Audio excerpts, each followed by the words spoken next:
Welcome to CBN4's Primetime News. I am Sheena Harry.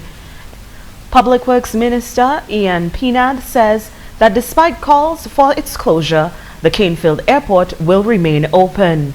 According to Pinad, the government has always remained strong by their decision to have the Canefield Airport fully operational to complement the Douglas Charles Airport.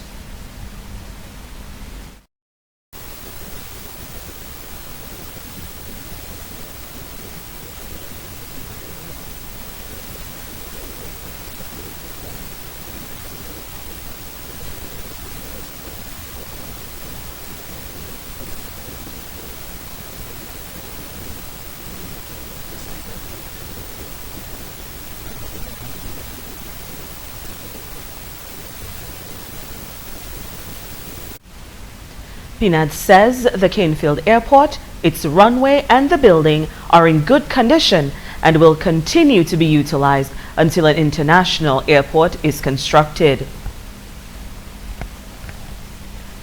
In other stories, at Masscamp's press conference earlier today, Cecil Moses, who is Public Relations Officer for the tent, pleaded with those planning to attend to do their part to help the very young survivors of Tropical Storm Erica. Moses reaffirmed the tent's commitment to use monies made this year to help the children affected. Is dedicating this season to the children affected by Tropical Storm Erica. So you want to keep that in mind. When you come in, feel free to, patronize us as much as you can. I know you bought your ticket to come in, but support the bar. Get your meals, eat something, do something, because at the end of the season, we're definitely giving back to our children who have been affected by Tropical Storm Erica. Under the theme, Masscamp, the ultimate Kaiso experience, promoters have promised a bigger, better Masscamp and are urging patrons to help them help those in need. Public Relations Officer of Showdown Masscamp, Cecil Moses, said they are introducing a new theme for tomorrow night's show. In the spirit of Mass, the spirit of New Orleans will be brought to Harlem Plaza. We're having a theme for Masscamp this Saturday, which is Mardi Gras. All right, and folks who are familiar with New Orleans Mardi Gras know what goes down. So you can bring your mask. You have your little mask. You want to come and have some fun, because the gutter, I think, La Pucapit is going to be with us. So we're going to be having some serious music in the place. It's going to be a night of fete. All right. If you don't have your beads, we will say we have beads going to be sold there, at very reasonable prices. I don't like the word cheap. Cheap has a connotation I'm not really, keen on, but it's going to be sold at prices you can afford. If you have your beads, then bring along your beads, because it's about mass.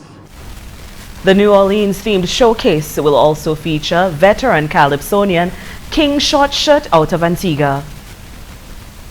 We're going to be getting sweet songs that people are familiar with, especially the older folks. And I'm very happy to report that the younger folks are grasping and glamming onto that, because they're getting more and more into the aspect of what good music is about. The vintage sound from Short Shirt is all part of a more all-inclusive package that Masscamp is providing this season. A vehicular collision has claimed the life of a 16-month-old Italian child. The incident occurred at Trafalgar yesterday. According to the police public relations officer, Sergeant Pelham John Baptist, Eduardo Antoniazzi, the male infant, who arrived in Dominica with his parents on cruise liner MSC Orchestra, was pronounced dead at the Accident and Emergency Department of the Princess Margaret Hospital. John Baptist stated that the child was among a team of 7 passengers who were traveling to the Trafalgar Falls on Toyota bus registration number HE597, which was being driven by Randolph Xavier, male, 67, of Eggleston. John Baptist explained that on arrival at an area known as Padu in Trafalgar, it is alleged that the driver lost control of the motor vehicle, collided with a concrete curb, where it plunged into a precipice approximately 100 feet below onto a concrete secondary road which leads to the Padu power station. All occupants of the motor vehicle, John Baptist informed, sustained injuries and were transported to the Accident and Emergency Department of the Princess Margaret Hospital, where they received medical attention. It is reported that Xavier is admitted on the Alfred ward, while the infant's mother, Alice Zanet, 31, of Italy, is being treated at the intensive care unit of the Princess Margaret Hospital. A coroner's inquest will be convened and investigations into the cause of the collision are ongoing. Moroccan Ambassador Mohamed Benjilani says cooperation with Dominica is on the right track and is hoping that it will continue that way. Benjilani made the statement during a courtesy call to Prime Minister Roosevelt Skerrit earlier today, who welcomed the visit. Allow me to say that Morocco is very glad to work side by side with Dominica, and it is a tradition in Morocco to show solidarity with our partners and friends over the world. So what happened in Dominica was something that could not be, ignored and left out of this tradition. As far as our cooperation is concerned, again, as I told you, I noticed and I heard that it is on the right track. Meanwhile, Skerrit said the visit is a symbol of the very cordial relationship shared between the Kingdom of Morocco and the Commonwealth of Dominica. Though it is just a few years we've established relations, we have, in this short period of time, certainly developed a very strong bond of friendship and cooperation. And I want to express our gratitude to His Majesty the King and to the government and people of Morocco for its hands of friendship and hands of assistance. You were very helpful after the storm. In agriculture, you have been very, very, very helpful, particularly if you supply fertilizer. And the last shipment came at a very important time, just after the storm, and all of it has been distributed to the farmers. Skerrit also used the opportunity to reaffirm Dominica's commitment to working with the Moroccan authorities. Caribbean countries which are taking steps to apply sustainable energy practices have started the year with a joint approach. 6 Commonwealth countries selected to actively participate in a 2-day sustainable energy meet gathered in Antigua and Barbuda this week as efforts to address issues that deter the establishment of sustainable energy in the region continue. Dominica was one of the countries participating in a sustainable energy workshop and was represented by the director for the Kalinago Heritage Society, Kevin Dangleben.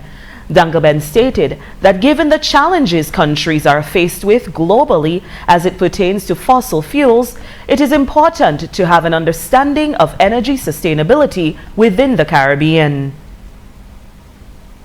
One of the surest ways in which the Caribbean people can be taken into consideration in terms of their own socio-economic development is for our governments and our people as a whole to really focus more seriously on the generation of sustainable energy for the Caribbean people. According to Dangleben, the workshops held have been extremely beneficial as they highlighted how civil society plays an important role in working collaboratively with governments and stakeholders. Dangleben explained that providing sustainable energy to the Kalinago territory would be a great starting point.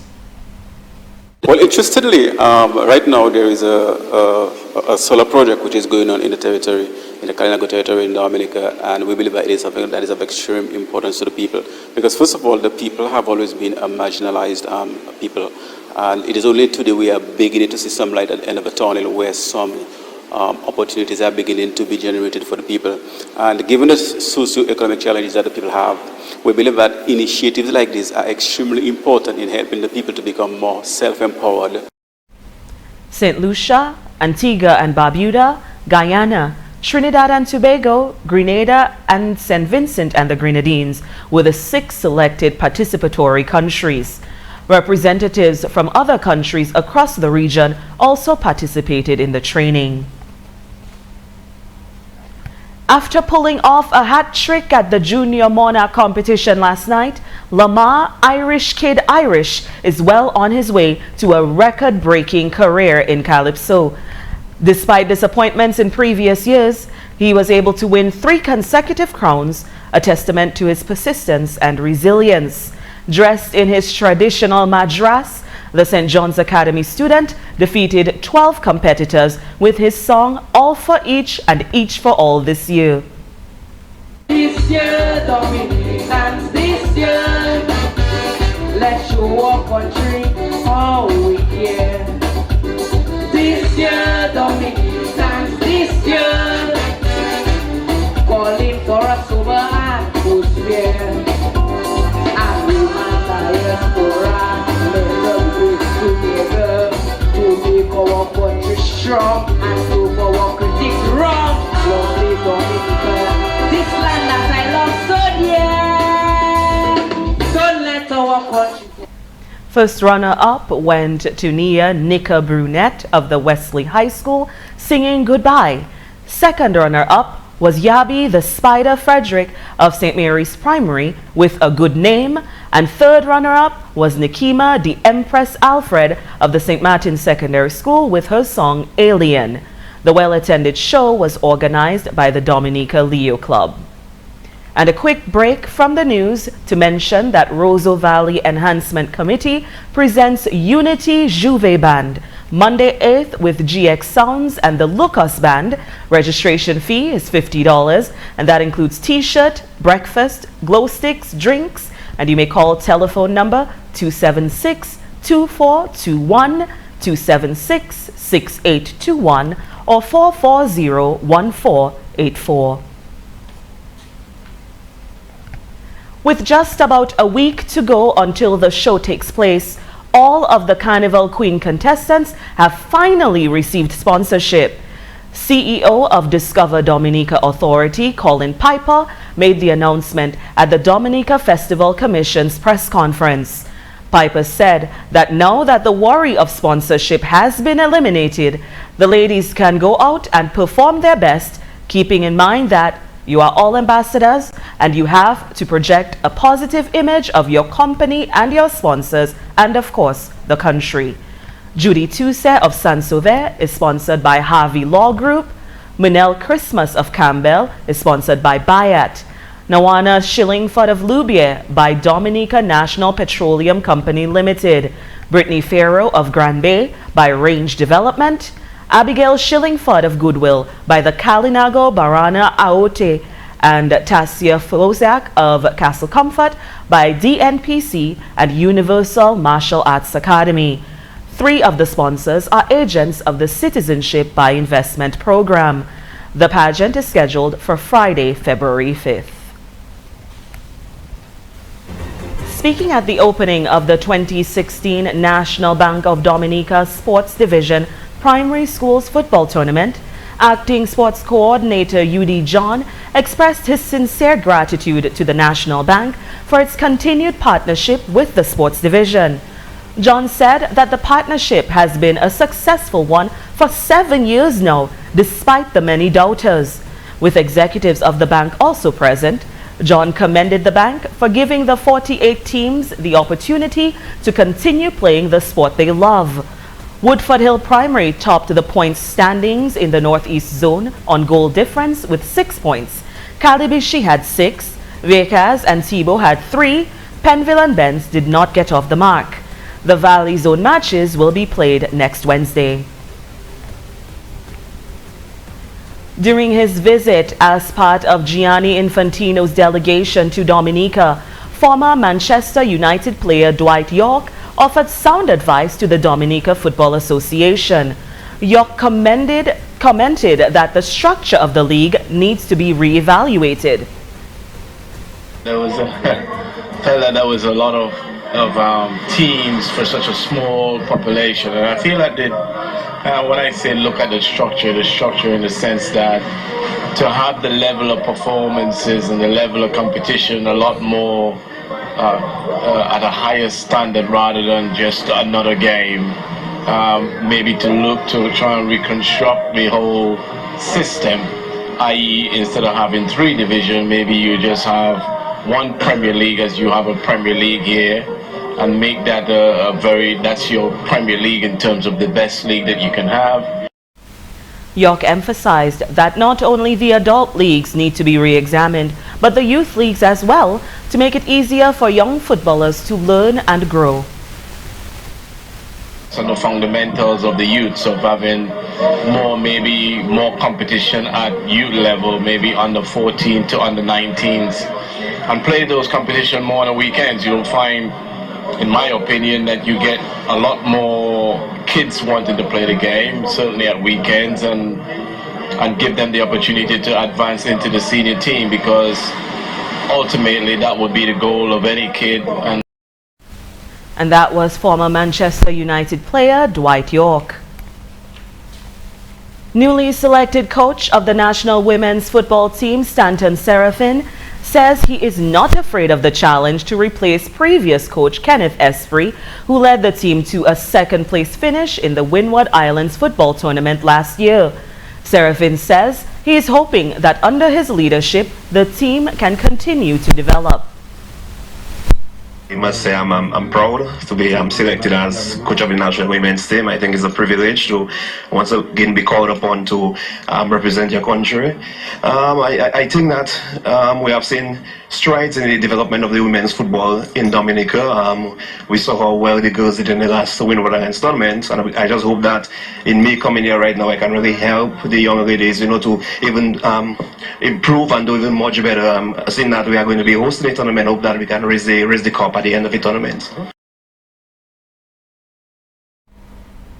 Serafin says he is committed to improving the technical and tactical aspects of the team and is looking forward to the challenge. And that'll do it for CBN4's Primetime News. I am Sheena Harry.